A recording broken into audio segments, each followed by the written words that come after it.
Hello everyone, I am Sarita Srivastava from Mahatma Gandhi शिक्षण संस्थान. Now I am going to teach Hindi Standard 3. बच्चों, पिछले video में मैं आपको आपके पाठ्य पुस्तक मकरंद से पाठ 3 पढ़ाई थी, जिसका शीर्षक था नाना के घर मजे मजे। यह कहानी एक गांव पर आधारित है। अभी तक हमने इसमें से इस कहानी का आधा भाग ही हम लोग का वीडियो में पढ़े थे। आज मैं उसको आगे बढ़ाते हुए आपको पढ़ा रही हूँ कि काव्या जब अपने दोस्तों को अपने नानी के घर, नानी के गांव के बारे में बताती है तो उसे उत्सुकता होती है कि हमें भी गांव जाकर देखना चाहिए कि गांव में लोग कैसे रहते हैं, गांव का जीवन कैसा होता है, गांव में कौन सी फसलें खेतों में उपजाई जाती है। तो ये सब देखने की उत्सुकता से बच्चों ने उसके घर जाने का, उसके नानी के घर जाने का निश्चय किया और अपने पेरेंट्स से, अपने माता पिता से अनुमति प्राप्त की और तब वे लोग काव्या के पिता के साथ उसके नाना जी के घर जाने के लिए निकले थे। अब बच्चों निकलने वाले थे, तब हम यहाँ तक हमने इस कहानी को पढ़ा था। अब आगे देखिए कि कहानी में क्या होता है कि अगले दिन काव्या के पापा की जीप में बैठकर बच्चे नाना जी के गांव की सैर को निकल पड़े। सब बच्चे बहुत खुश थे। काव्या गीत गुनगुना रही थी, सजल ने चुटकुला सुनाया तो सब बच्चे हंस पड़े। रचिता और रीवा ने भी गीत सुनाया। विहान ने गधे की आवाज निकाली तो काव्या के पापा भी हंसने लगे। जब नाना जी का गांव दिखाई देने लगा तो काव्या जोर से चिल्लाई, वो देखो नाना जी का गांव, वो देखो नाना जी का गांव। जल्दी ही जीप टेढ़े मेढ़े कच्चे रास्ते से होती हुई नाना जी के घर पहुंची। गांव का रास्ता बच्चों हमारे शहर की जैसे पक्की नहीं होती है, वहाँ कच्चा रास्ता रहता है, उबड़ खाबड़ रास्ता रहता है, संकरा रास्ता, कहीं पर संकरा रहता है, कहीं पे चौड़ा रास्ता रहता है। तो बच्चे उस रास्ते से होकर बच्चे नाना जी के घर पहुँच गए। अब जीप की आवाज़ सुनकर नाना नानी बाहर आ गए। जीप की आवाज़ सुनकर नाना नानी बाहर आए। काव्या नानी से लिपट गई। नानी सबको अंदर आंगन में ले आई। वहाँ एक कोने में उनकी गाय, जिसका नाम कपिला था, वो बंधी हुई थी। उसका बछड़ा टुकुर टुकुर नए मेहमानों को देख रहा था।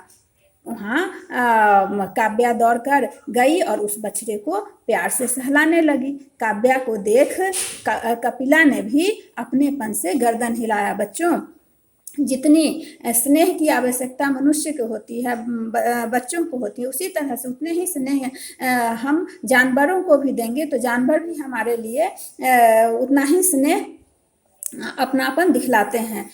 अब बच्चों आगे नानी जी जलपान का मतलब होता है बच्चों नाश्ता ले आई। बच्चे नाश्ता करके नाना जी के साथ गांव घूमने निकल पड़े। उन्होंने देखा कि किसान ट्रैक्टर बैलगाड़ियों में अनाज की बोरियां और सब्जियां लादकर शहर की मंडी में ले जा रहे हैं। मंडी कहते हैं जहां अनाजों का ढेर रहता है, वहां पर अनाज खरीद बिक्री होता है बच्चों, मंडी में ले जा रहे हैं। एक जगह तेल निकालने की मशीन से सरसों और मूंगफली के दानों से तेल निकाला जा रहा था। फिर बच्चों ने देखा कि मैदान में हाट लगी हुई थी। गांव के बाजार, गांव का वह बाजार कहलाता है, ग्रामीण बाजार जिसे हम हाट कहते हैं। हाट में गांव के स्त्री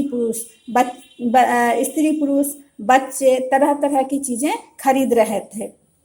काव्या और उसकी मित्र मंडली ने भी हाट से अपनी अपनी पसंद के मिट्टी के खिलौने खरीदे।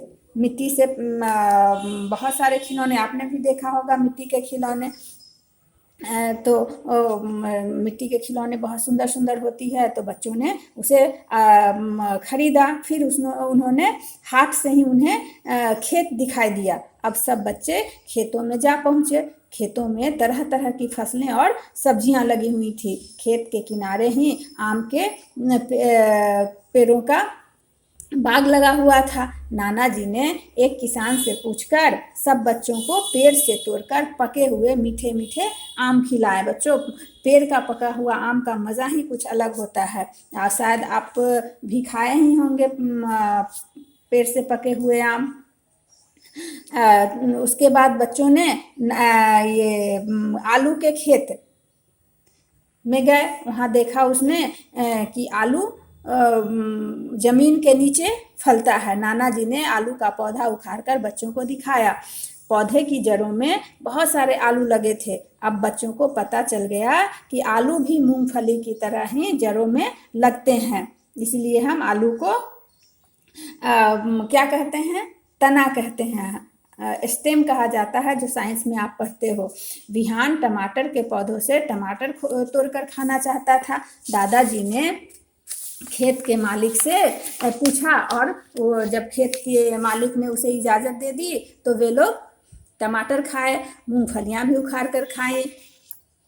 अब गन्ने के खेत के पास बच्चे अब गन्ने के खेत के पास पहुंचे। वहां गन्ने का रस निकाला जा रहा था। एक कढ़ाई में रस उबालकर गुड़ भी बनाया जा रहा था। बच्चों, जानते हो आप कि गुड़ किससे बनती है? गुड़ गन्ने से बनाया जाता है। सब बच्चों ने थोड़ा गरम गरम गुड़ चख कर देखा। बच्चों को वह गुड़ बहुत स्वादिष्ट लगी। तो गुड़ गन्ने से और खजूर के रस से बनाया जाता है बच्चों। अब एक खेत में कुछ स्त्रियां काम कर रही थी और लोकगीत गुनगुना रही थी। लोकगीत जो हमारा अपने क्षेत्र की क्षेत्रीय संगीत होता है, उसे कहते हैं। गीत सुनने में बच्चों को बहुत आनंद आ रहा था। अब काफ़ी समय हो रहा था, घूमते घूमते काफ़ी समय हो चुका था। अब नाना जी ने सभी बच्चों को घर वापस चलने को कहा और सभी बच्चे घर की ओर चले आए। घर आकर आए तो खाना तैयार था। नानी ने घर के सामने बच्चों के लिए चारपाई बिछा दी। हमारे शहर की तरह डाइनिंग टेबल पर गांव में नहीं खाया जाता है। गांव में नीचे चारपाई पर खाया जाता है। वहाँ से दूर दूर तक गांव की सुंदरता भी दिखाई दे रही थी। साँझ हो आई थी। आसमान में सूरज की लाली छाई हुई थी। उड़ते पक्षी, नाचते मोर और पेड़ पौधे को देखकर ऐसा लगता था जैसे सामने कोई सुंदर पेंटिंग बनी हो। ये हमारी गांव की खूबसूरती होती है। गांव में जब जाओगे बच्चों तो प्रकृति के सुंदर प्रकृति का आनंद उठाओगे, देखोगे कि हमारी प्रकृति कितनी खूबसूरत है।